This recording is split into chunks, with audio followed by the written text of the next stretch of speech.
Let's all go to the lobby. Let's all go to the lobby. Let's all go to the lobby and have ourselves a drink.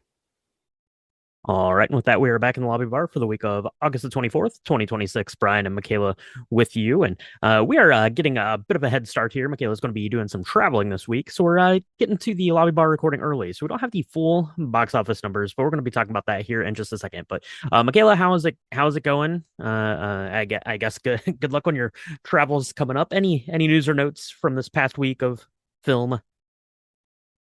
Past week of film? Yes. What did we see? We saw something recently that we wanted to talk about. Oh, we saw we saw One Night Only. That was fun. We saw One Night Only.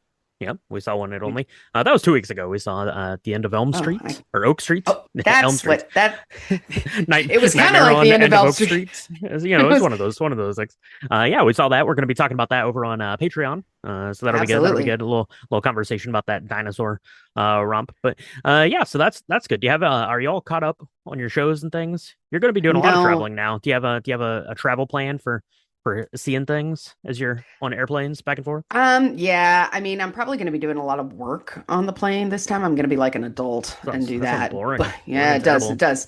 Yeah, well, them's the breaks. But I will say, I started Ted Lasso. I've not finished it. I'm not caught up at all. I'm like a week behind. Funny story. I was watching House of Dragon and I didn't realize that I'd finished the series. So I went to go catch up to it and there was nothing there. And I was real sad because Mm-hmm. I don't know if that really says anything about how good it is if I didn't realize that I saw the finale of the season, but there you have that. Um, I'm trying to catch up on all of these true crime documentaries that are out now. There's a Okay. ton that have hit Netflix, and I don't know. There's nothing quite like hearing about someone, getting caught after doing terrible, terrible things and how the ingenious detectives and like the entire people of like trying to catch him, finally catch him after 30 years. There's something Mhm. quite endearing and to that for me and my my true crime ness. So I like watching that right as I'm trying to fall asleep. Just probably not cool when you're traveling and you're by yourself in an apartment, like in a hotel, in the middle of Houston There, downtown, there, where you there are could probably better ideas. There are probably better ideas. probably. Truth be What told. about you? Have you seen some cool stuff?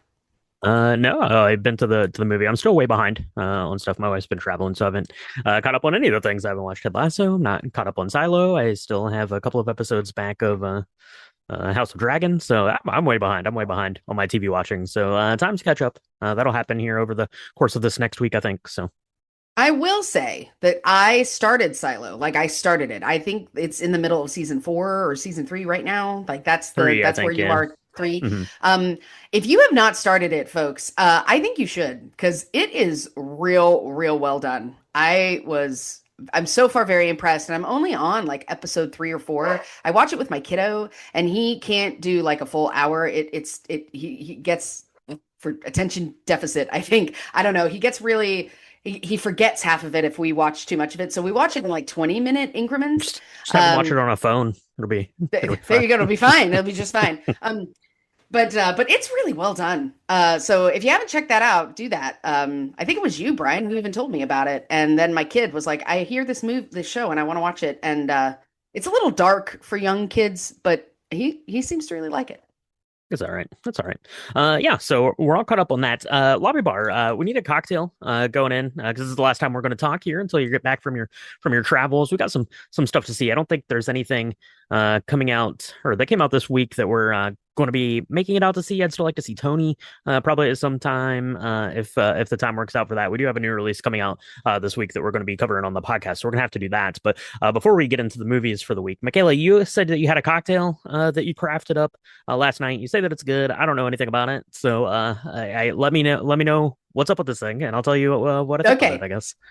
So, a friend of a friend was visiting town, and my friend was like, "Hey, Michaela makes a great cocktails. She has this podcast, blah blah blah." So the pressure was on. I had to do something fairly impressive, but I also needed to do something that I didn't need to. I didn't have a lot of time to like go and like infuse any sort of liqueurs or anything like that. So it needed to be fairly simple. So this is kind of a fancy lobby bar, but I think It's going to have most everything that you need is going to be in your kitchen. Here's the deal. I've called it a double agent because I asked this person what their favorite liquors were, and they said they really like vodka and tequila. And I thought we can do something with both of those. So I've called this the double agent. Um, it is you're gonna get a shaker tin. You're gonna put some ice in it. You're gonna add an ounce of Blanco tequila. It does not need to be super great, 100% agave, but it doesn't need to be like $100 tequila because we're mixing it with a bunch of stuff. Okay. An ounce of your favorite vodka, 3/4 of an ounce of fresh lime juice. Please make it fresh if you can. A half an ounce of agave syrup. Now, I've done this a couple different ways. If you don't have agave syrup, just use honey. That'll be fine. Okay. And then half an ounce of orange liqueur. You could do like Cointreau, Triple Sec, Grand Marnier, Grand Gala. It doesn't need to be super fancy. Just put it in there. Then you are going to shake that in a in your shaker, right? And then you're gonna, if you have it, there is I found this really fun like watermelon juice for the summer that my kid likes, and I put like Hmm. an ounce of that in there. You don't need to because I think this is pretty delicious without it. But if you wanted something a little bit more summery, you could do that. And that was probably the part that I was like, I don't know if anybody's going to have that, but it's really delicious if you do it. Pour it into a rocks glass with some ice. It's going to be a beautiful pink color if you use the watermelon juice. If you don't, then it's going to be this really lovely, like golden color.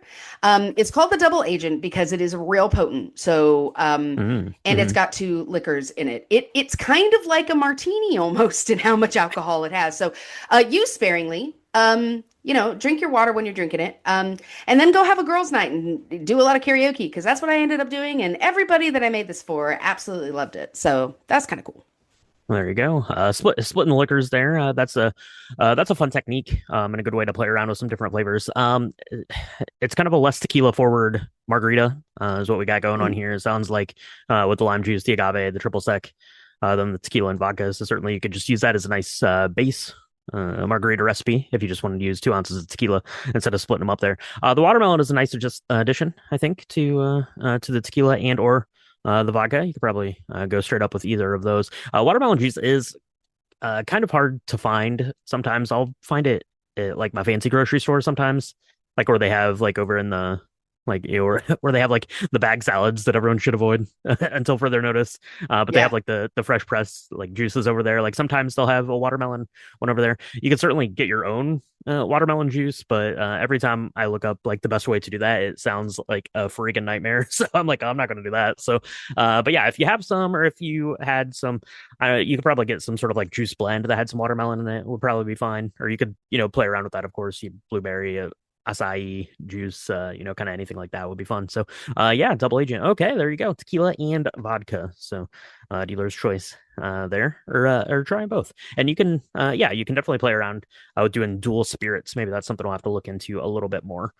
We are recording this early, so I don't have the final weekend numbers. It seems like Spider-Man Webb slung his way back to the top because Spider-Man loses Friday to Insidious out the further, which comes in with $10.6 million on Friday. Spider-Man $9.8 million, but I think I had seen that Spider-Man was able to still claim the weekend after falling its first day. So we'll see. There are a couple of things. I guess there's one major thing that's coming out. Is it going to challenge Spider-Man? It's probably going to do okay. I don't know. I'm having a tough time getting a read on this movie because on one hand it looks pretty good, but I'm still kind of skeptical on it. We're going to be talking about it on the podcast, is the plan at least here. But the Dog Stars comes out this week. That is a Ridley Scott joint. Do we say that for anyone other than Spike Lee? It's a Ridley Scott directed film here. It stars Jacob Elordi, Josh Brolin, and Margaret Qualley. So the star power is there. Ridley Scott certainly is a director who has made a name for himself in a lot of instances. Some hits, some misses. So we'll see how this is. You looking forward to the Dog Stars, Michaela? I am. I am looking forward to the Dog Stars. I've seen a lot of buzz about Ridley Scott and his, create the last, I don't know, few creations of his and how they've wanted to be amazing and they've almost been amazing and then they've not been amazing. So I don't know. I'm hoping that this is pretty good. I love the cast. Cast looks great. And Ridley Scott, even if it's really terrible, like you always feel like they had you knew what you knew what he was trying to do. Um, I mean, even in The Duel, which I thought was probably one of the most boring films I've ever seen, it's still shot really beautifully and it still has like a great cast. The ideas were great. It's just I don't know, the execution or the editing just doesn't land. Like the story just doesn't land. And I feel like a lot of people felt that way Hmm. about Napoleon. Um, but I'm hoping this is it. It's going to put him back on top. It's going to be amazing. Everyone's going to be like, the first 25 years of your genius has not ended. It's going to be awesome. That's true. That's true. It's the last duel there for posterity's Oh, sake. the last two. There Uh, you go. yeah. So there you go. So there you go. So yeah, we'll see. It's going to be beautiful looking because Ridley Scott's films are all very nice to look at. Whether the film itself is any good, like I said, I'm having a real tough time getting a read on it because it seems like it's going to be good, but I feel like that could be setting myself up for some disappointment there. So I'm trying to keep an open mind going into it. On TV, we don't have a lot going on. Season 5, I guess the final season of Outer Banks is out now on Netflix. Just came out just a couple of days ago, so you can get caught up on that. It seems like this actually reviews pretty well. It's kind of like a YA kind of thing. It's like Beverly Hills 90210, but for the Outer Banks right here in good old North Carolina. So we've got that coming everyone's way. Last week on the podcast, we did our video pod talking about the Lord of the Rings on its 25th birthday. Happy birthday, Lord of the Rings.